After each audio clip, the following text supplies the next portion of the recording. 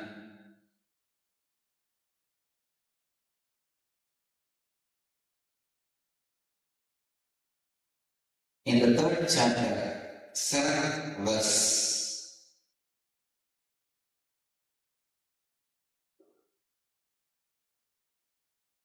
Trayam Antarangam Purviyebhyaha.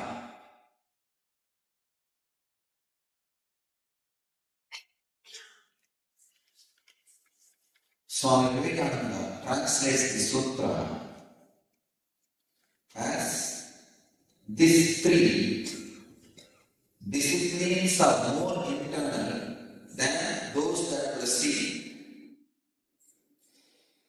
Swami Prabhupada translates, these three are more direct ways to experience than the 5 ways previously described. Swami Satchidananda translates as, these three are more internal than the preceding 5 ways.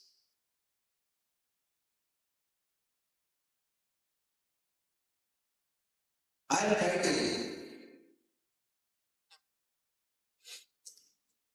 give my own understanding and the sacred secret embedded in this sutra. I will interpret the sutra or express the sutra as Dharana, Dhyana, Samadhi are more internal than each other. Please understand. There are 8 steps described. Yama, Niyama, Asana, Pranayama, Pratyahara, Dharana, Dhyana, Samadhi. Many other translations say these 3 are more internal than the other 5, first 5.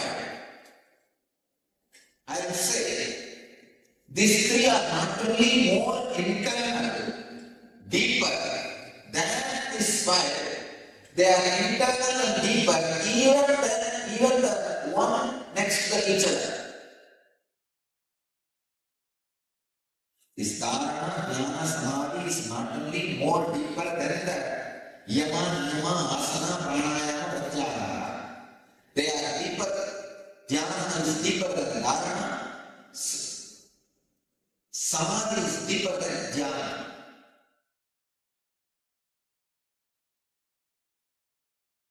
You may think, what is the difference between these 2 interpretations, magical interpretations? What's the magical difference? Please understand.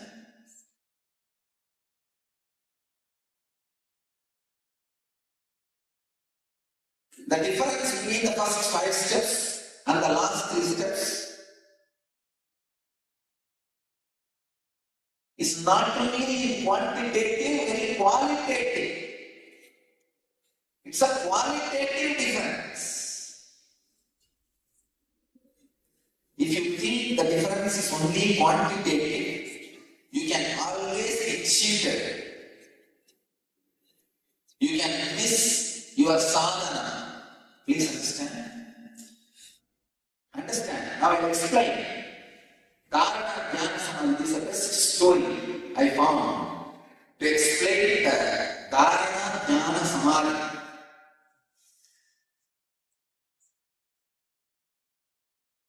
Dharana means the object on which you are concentrating or putting your awareness. The stuff out of which you are made and the object, the stuff out of which the object is made. These 2 feels connected. That is Dharana.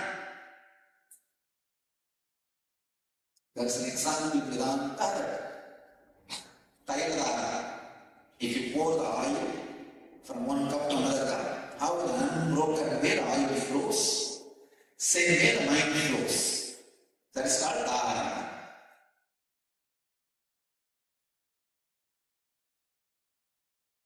the stuff of that which your mind is made and the stuff of that which the object is made, both of them lose their boundary and merge or come closer. It is called dhyana. The stuff of that which your mind is made and the stuff of that which the object is made, both of them lose their identity completely into something else from which both of them came out is Sanatana.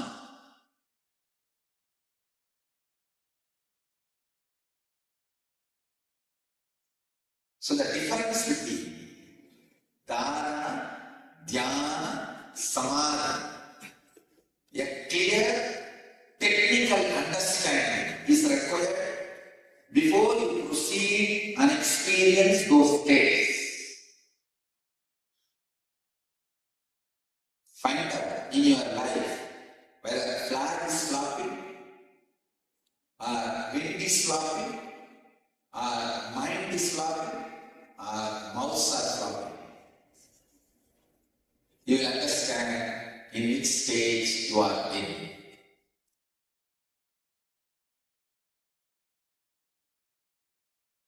यदा विनियतं चित्तम् आत्मन्येवावस्थिते निःस्पृहः सर्वकामेभ्यो युक्त इत्युच्यते तथा.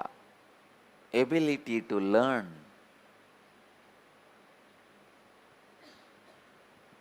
to identify the gap between two thoughts and ability to identify the source emotion from which thoughts are raising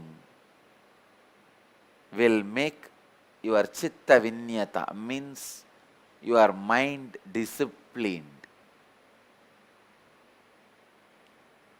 You will learn the discipline of the mind and you will be free from greed and fear. Then you are centered in yoga. You are centered in truth.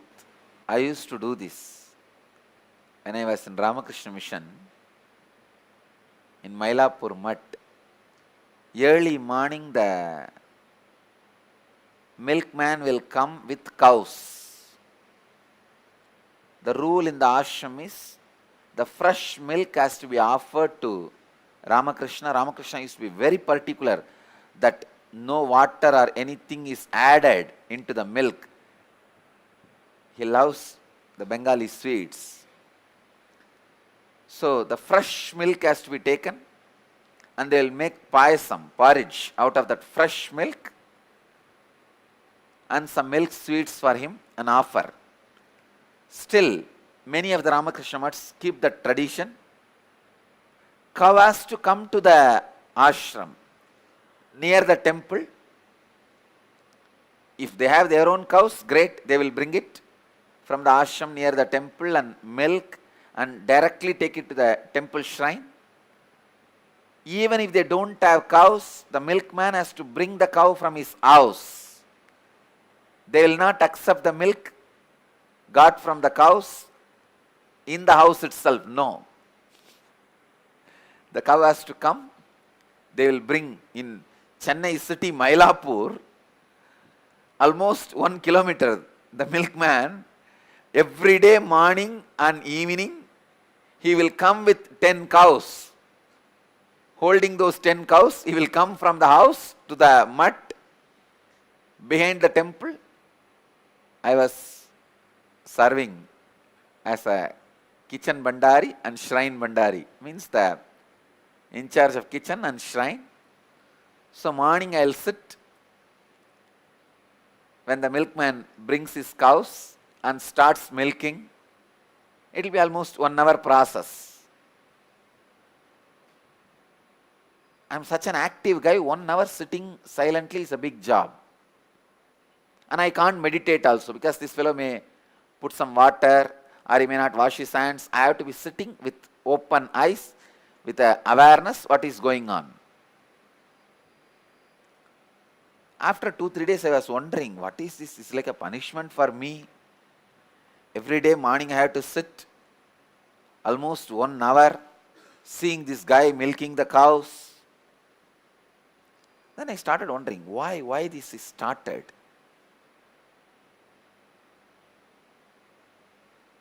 I understood 2 things. One, the ability to maintain a discipline by the Ramakrishna mission. God. Ramakrishna has left the body 100 years before. In 1886, he left the body. Now it is already 2012. Still, they have the ability to retain the discipline, the Guru Bhakti. God. Still, this handful of sannyasis are able to retain even such a simple. It is not that Ramakrishna gave an instruction, hey, after my death, all my Ramakrishna ashrams should get the cow and the milkman and milk the milk in front of my shrine and cook and feed me. No, he has not made the rule. The love for the master, how much of discipline brings in your mind. Why? I have to sit there. I understood the other dimension. The indiscipline of this milkman. How much ever you pay him or tell him, if you allow him to milk in the house itself, he will add water due to his greed. So, milkman's indiscipline, Ramakrishna's discipline, these two was the lesson I learnt in that 1 hour. It was a big revelation for me. Because I was wondering, why should these poor cows have to walk all the way from the house to the temple, and this milkman has to come here and milk? Even when I make the payasam, I will tie a cloth around my nose. I should not smell that. Only Bhagavan should smell. I used to wonder, why this guy should come all the way with the cows and milk? Why should I sit early morning 1 hour with this guy? But I always liked that smell of Goshala. Goshala has a sweet smell, that cow dung and Panchagavya smell. I always liked that smell. So finally what I realized is these two. One, the discipline which comes to you because of Guru Bhakti, the indiscipline which comes to you because of just simple indisciplined lifestyle. It is not that that milkman is greedy because mud gives enough money for him. It is just a habit. Milk means pour water. It has become indisciplined pattern, unconscious lifestyle.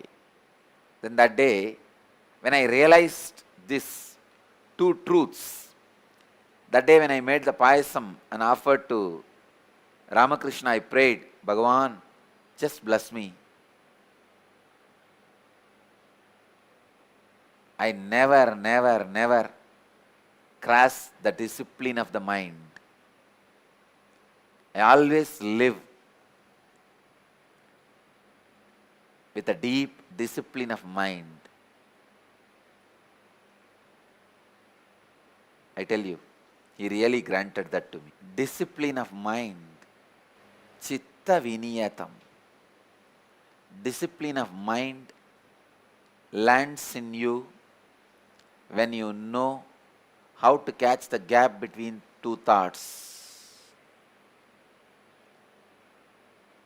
When you can smell the source emotion out of which the thoughts raise. Nothing else matters in the life other than disciplined mind. Just yesterday, I was reading some of the reminiscences about Ramana Maharishi. What a disciplined life he lived, oh God. Being a Bhagavan, Lord himself, landing on the human frame. What a disciplined life. Even his walking every day, that was his exercise. So much of discipline. At least 1 hour morning, 1 hour evening. He will not miss walking in the uphill. When I read the reminiscences, morning, when he comes out of samadhi, brushing, taking bath, preparing himself to sit for darshan and blessing the devotees, going for a walk, then having very little food, then coming back, again is darshan, then going for a walk, evening, darshan, the chanting and grazing and resting, everything was so disciplined, so regular.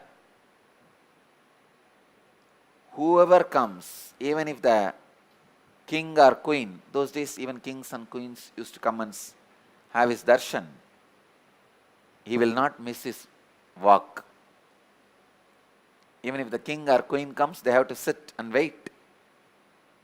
And he will not miss his time with his monkeys and pet animals. Even if the VIPs come, they have to sit and wait. He will tell them, no, this is the time for animals. Every day, he used to spend at least an hour or two. He had lot of pets, monkeys, peacocks, snakes, cheetah, rabbit, all sorts of animals. I can understand those days Arunachala would have been so rich. When I remember him and his life, I can never stop my overflowing emotions and devotion. I can say you may love any number of people in your life, you may marry any time in your life, you may do whatever you want, but your first love, the boy or girl who caught your heart or attention in your childhood, stays in your heart forever, even after that person changes his form or quality. Same way, my first love is Ramana Maharishi. How many masters would have entered my life? How many people would have impressed me? How many people would have given me experiences, enlightenment, spirituality, different experiences? But Bhagavan still remains as my first love. Even after you grow, your priorities change, your preferences change, your taste changes. But even then, when you search for your life partner, you will see the imprint of your first love continues to remain and influences your search.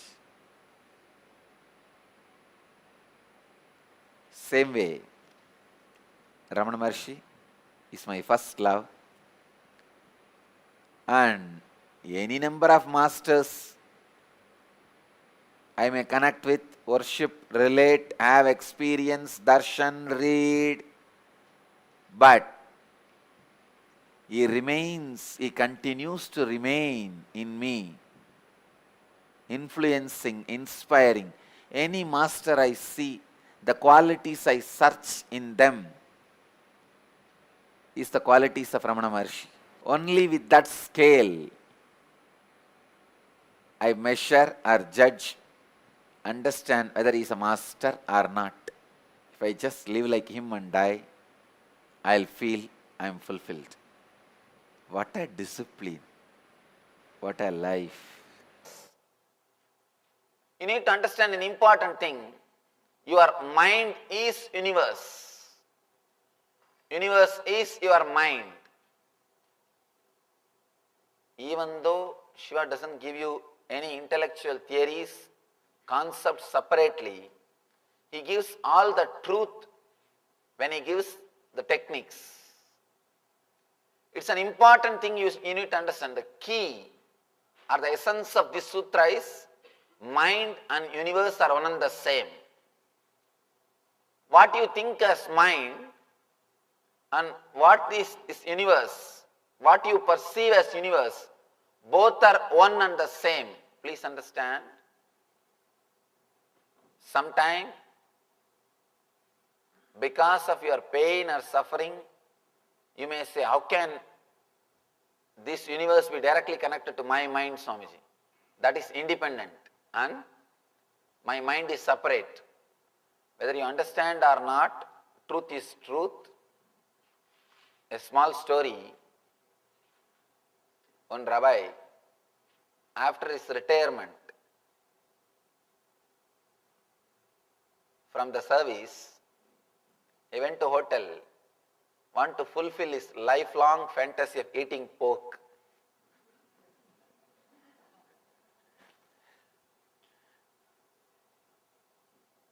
Somehow he couldn't control himself.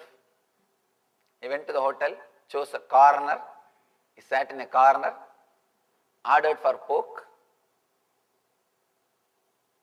He was waiting and fighting with his conscience. Not only was waiting and fighting with his conscience.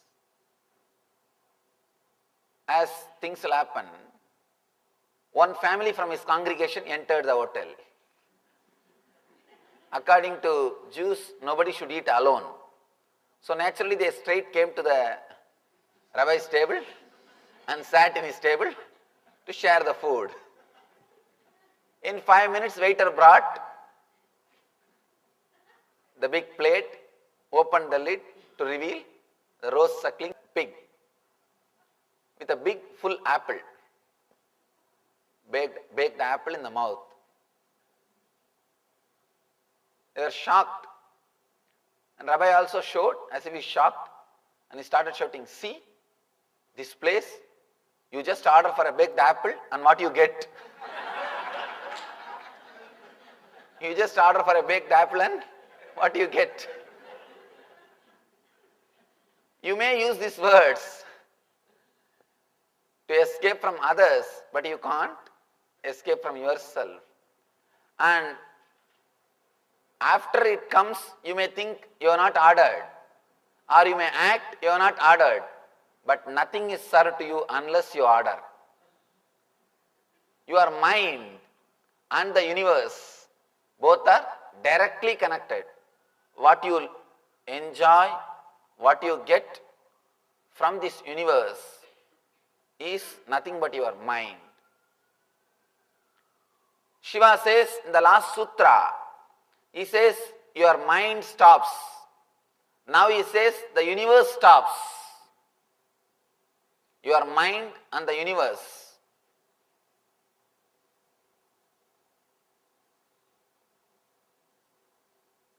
In Vedanta we have a beautiful word, drishti srishti and srishti drishti.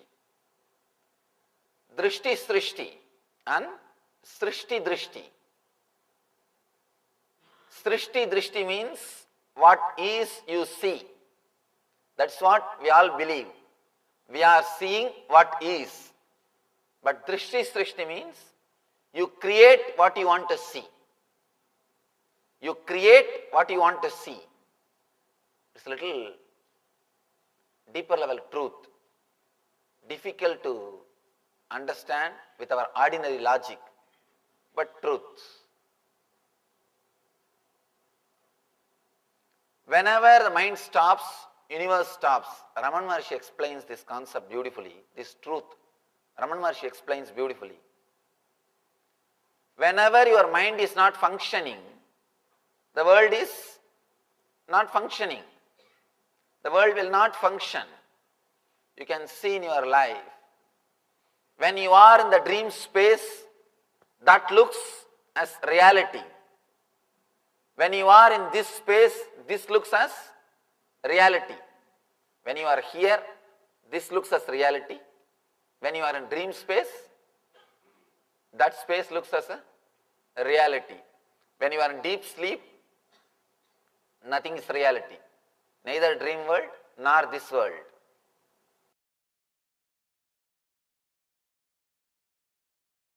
The nature of perception. I'll explore the phenomena of perception from the perspective of ancient traditions, philosophy, phenomenology,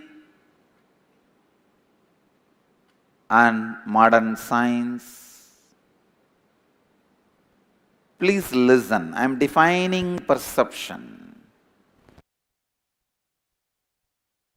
Please listen.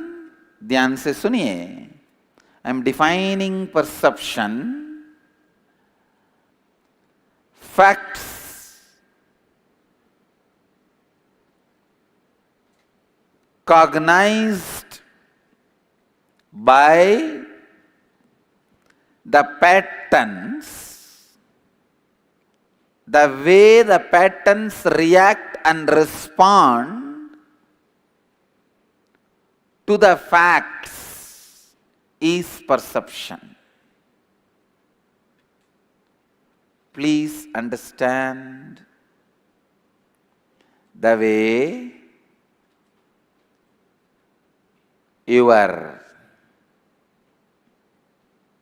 patterns respond to the facts is perception.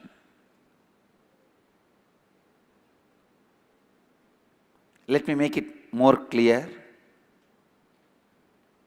Understand this story. An old man goes to a nearby village. He is coming back to his home. From the distance he sees his house is on fire. That's all. He himself is literally boiling and burning. Rolling on the ground, crying.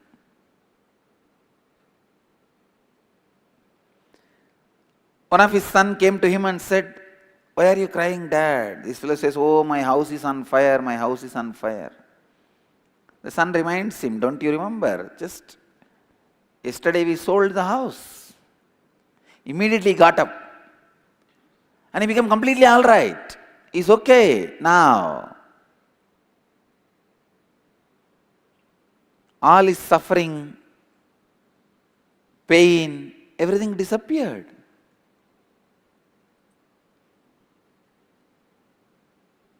Everything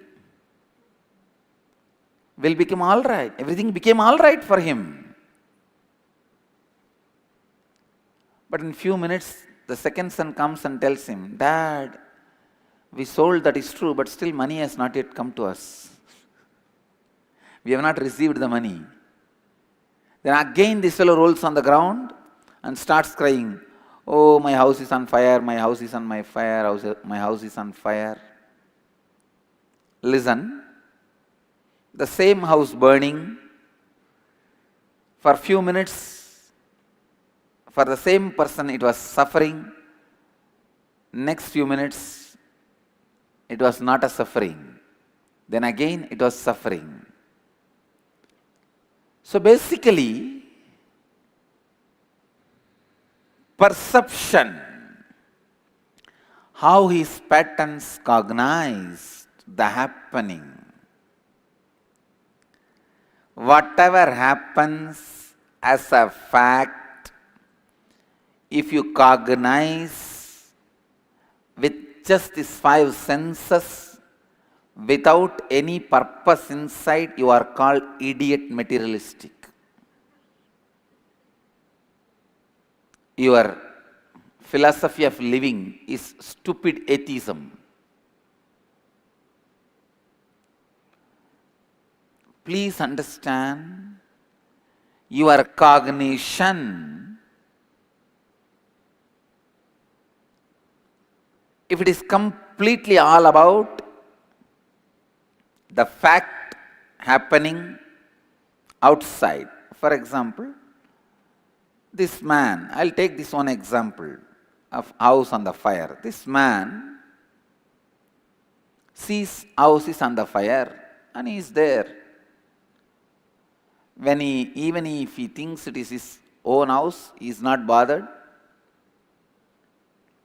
And it is not that he is not bothered about being not bothered. Listen, I am trying to give you the essence of philosophies. Essence of philosophies, please listen. Which is the combination of your patterns and the facts. If the facts are playing 100% role, you don't have any pattern. I wanted all of you to understand, not having a pattern and having complete consciousness is great.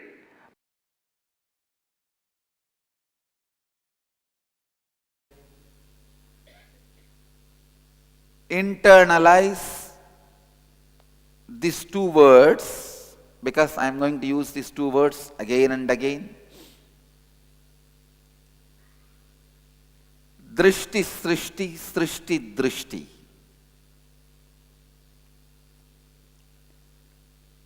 Srishti, drishti means you believe what is seen by you. You see what is. Drishti, srishti means, please understand, drishti, srishti, srishti, drishti. Drishti, srishti. Drishti means seeing. Srishti means creation.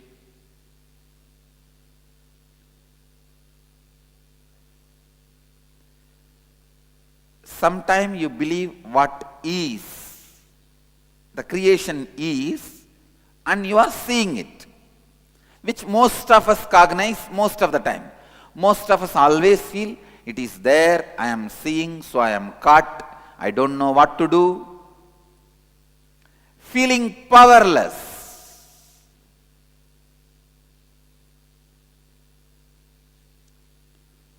You put all the blame on what is. It is there, what can I do? Please understand. When you cognize, it is there, I am seeing, already you are lost. You lost the game. You are starting the losing war, losing battle. It is like you trying to conquer your wife by argument. No. It can never happen. It can never happen. You may be a great liar. I have seen great liars. You can be great liar in the court, convincing any judge with any argument. But you can't win the argument in the house. The moment you cognize what is perceived by me, the possibility for transformation is closed. The possibility for enlightenment is closed. But good news is, it is not true. Please understand, The moment you cognize what is seen by you, bad news is the possibility for enlightenment is closed. Possibility for transformation is closed. Good news is it is not true. You are not seeing what is. You are only seeing what you want. It is always drishti srishti. You create what you want. It is not you see what is, you create what you want.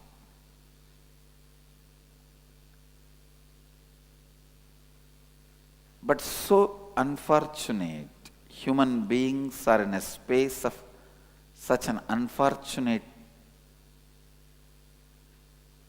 level. Very strongly you believe what is only is perceived by you. Especially when you cross 35, 40, when the possibility for new way of thinking becomes difficult, and already with the old way of thinking you built your personality. Now if you change those basic truths, you have to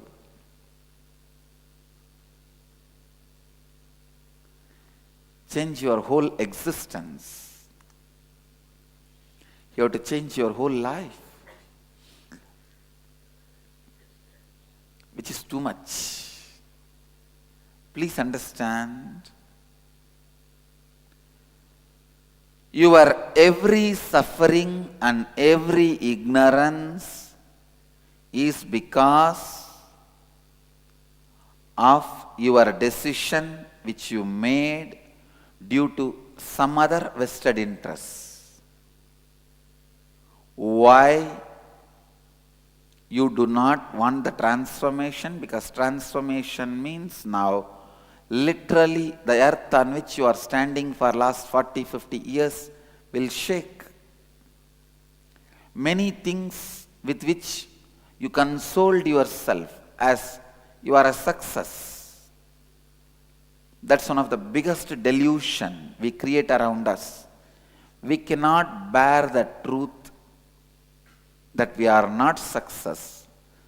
So we have to constantly make us believe we are success. To make us believe we are success internally, we go on planning, looking, altering, and continuously convince us to believe the ideas with which we built the life is right. See, so many people of my age and my colleagues are all, don't have all these things, I have all this, so I am successful. But one corner of your mind laughs at you. No. But the other side, no, I am successful. It's a complete, you don't know which side to support.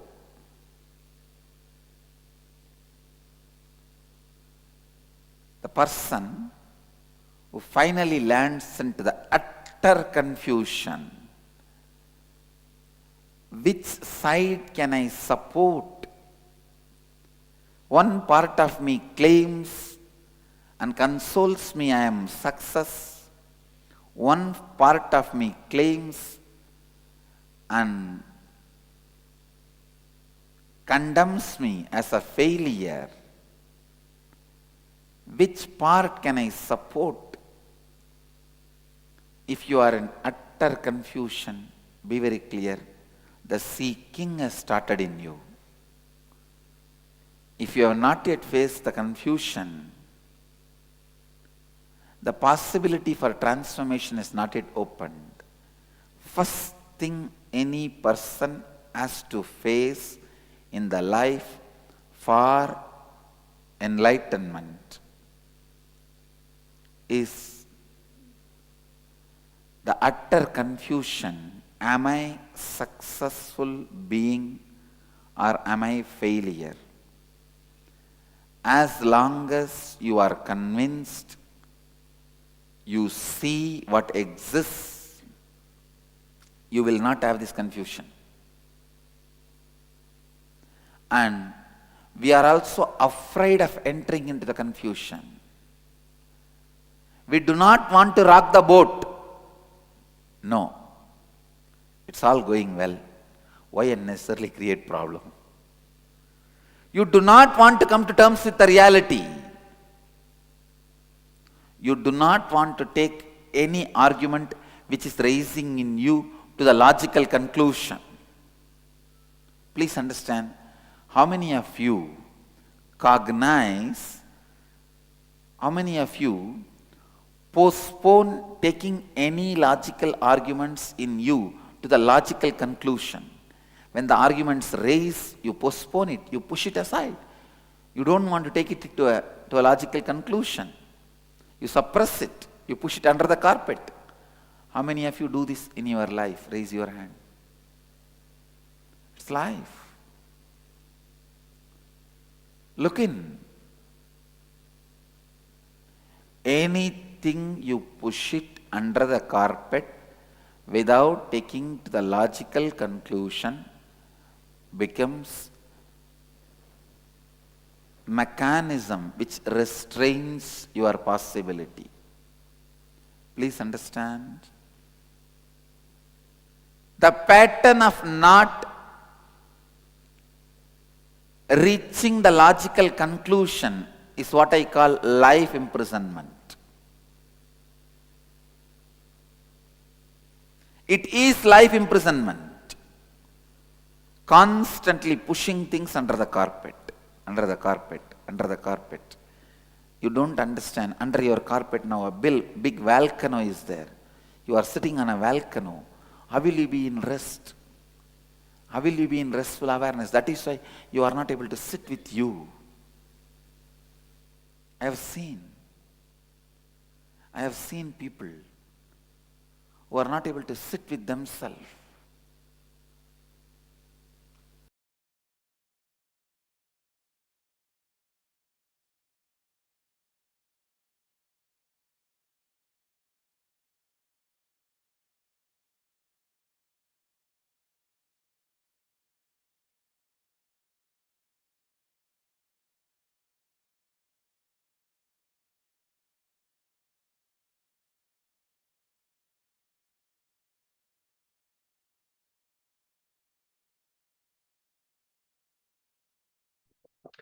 Yes. So the first spiritual awakening that all of us need to have is doubting what we see. And you can clearly see difference in the world between some who do not have this questioning, just believe what they see and that's it, there's nothing more. And those who start doubting, and this group, most of us would be part of that, and you will not be able to settle with answers that easily. But that doubting, that confusion is the beginning of spirituality. Yes, you need to clearly differentiate between drishti, shrishti, means seeing, believing that you see what is on the outside. And shrishti, drishti, means that whatever you have in your inner space, you make that as your reality. So as long as you believe that you are seeing what is already there on the outside, you will never enter into that deep questioning, that deep seeking. You will just blame the outside circumstances for what is happening in your life.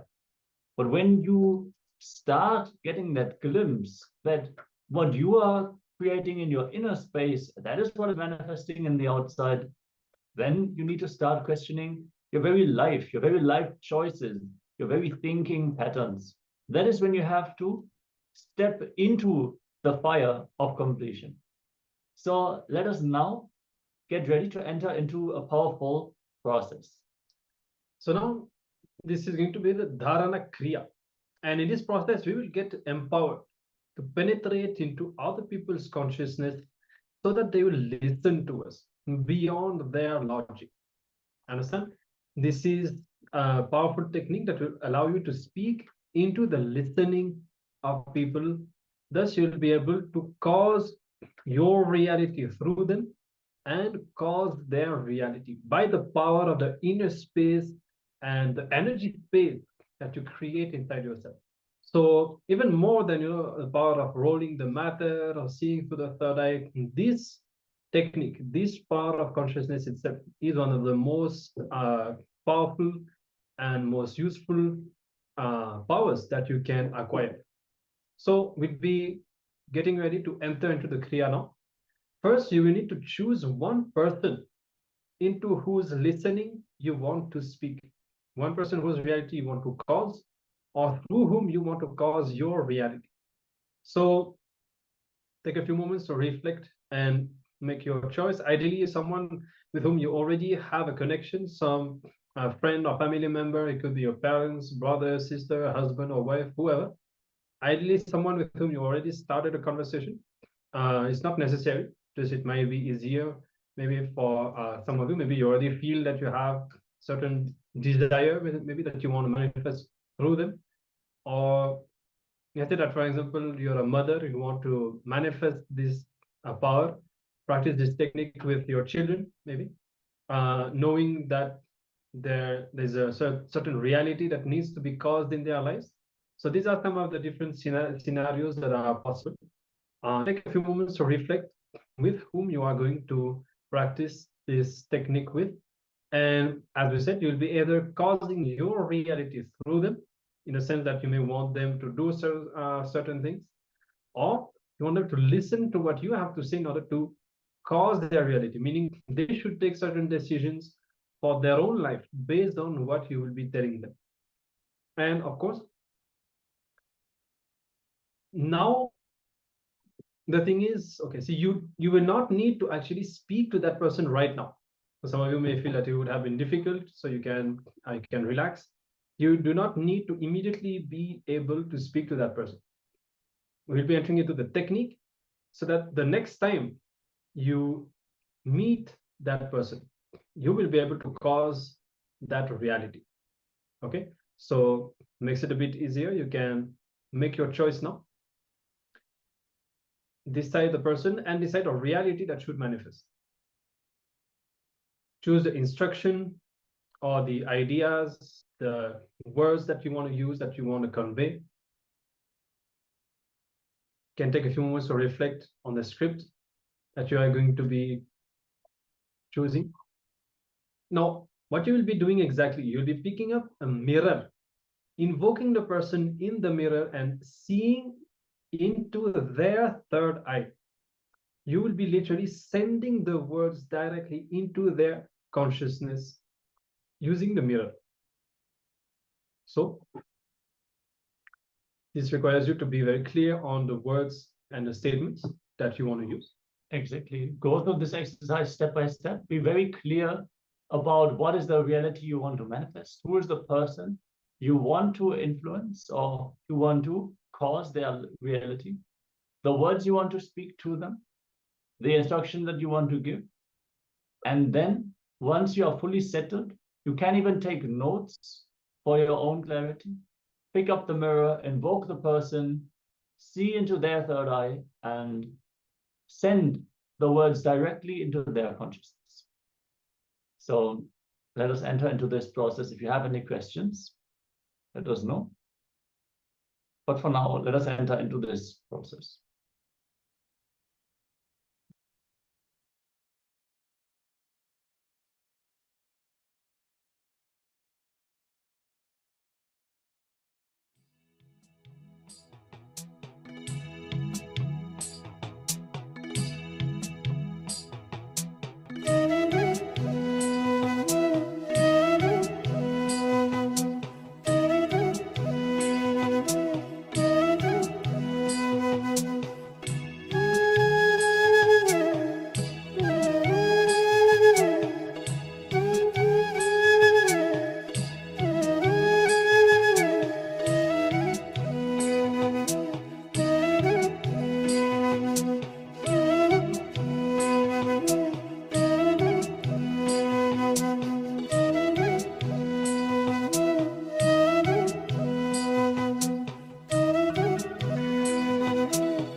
Yes.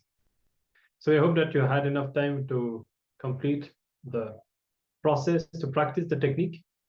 Now, as early as possible, engage with that person, convey these words to that person, and cause that reality that you have chosen. You'll see that with the power of the space that you have created, this reality will definitely manifest into a reality. So we'll be now entering into the power manifestation. And once again, sculpting our body. So you can choose the areas of your body that you want to redesign. And take a picture, if possible. You can keep it with you to make a before after and see the difference before and after the power manifestation. And keep in mind, when you manifest this part of sculpting your body, redesigning your body, you'll be bringing completion to these parts of yourself that are associated with these parts of your body. So how much ever the change might be, even very small, pay attention to your inner space, to the healing that is going on inside. It is again, just as we learned right now about the Shrishti Drishti and the Drishti Shrishti. Seeing what is there versus declaring your reality, consciously manifesting it. Some people feel they have been dealt the cards, the genetic pool poorly. They lost the genetic lottery. Some people use these words. They feel that the body that they have is not as they want, and they suffer from it. Knowing that you can create your body consciously, you can sculpt it, you can alter it, that it would be the greatest relief. But it takes to enter into that conscious zone, to tap into the space, into the state of Nirvikalpa Samadhi. So let us connect to Swamiji and let him flow through us. Let his grace land on us and let us manifest this power. After you have taken the initial picture and you have decided which aspect of your body you want to sculpt, understand that first this will not be a permanent change, but as you manifest this power more and more, it will solidify. You can alter yourself however you want. So let us connect to Swamiji and start chanting the Mahavakya.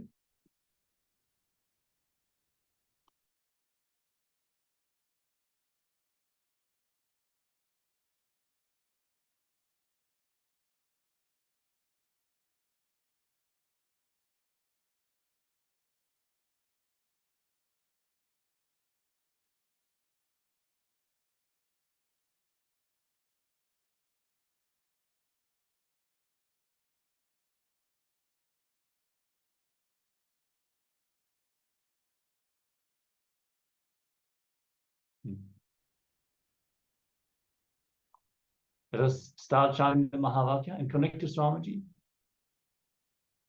Om Nithyananda Paramashivoham.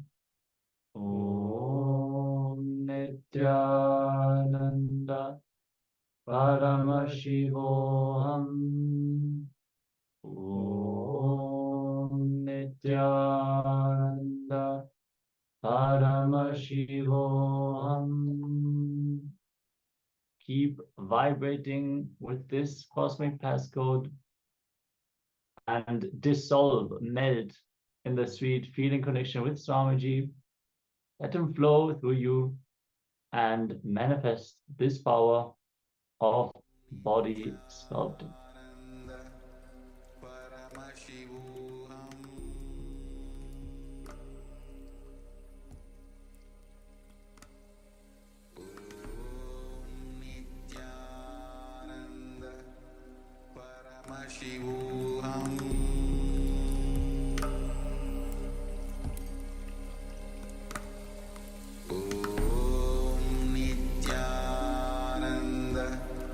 Paramashivoham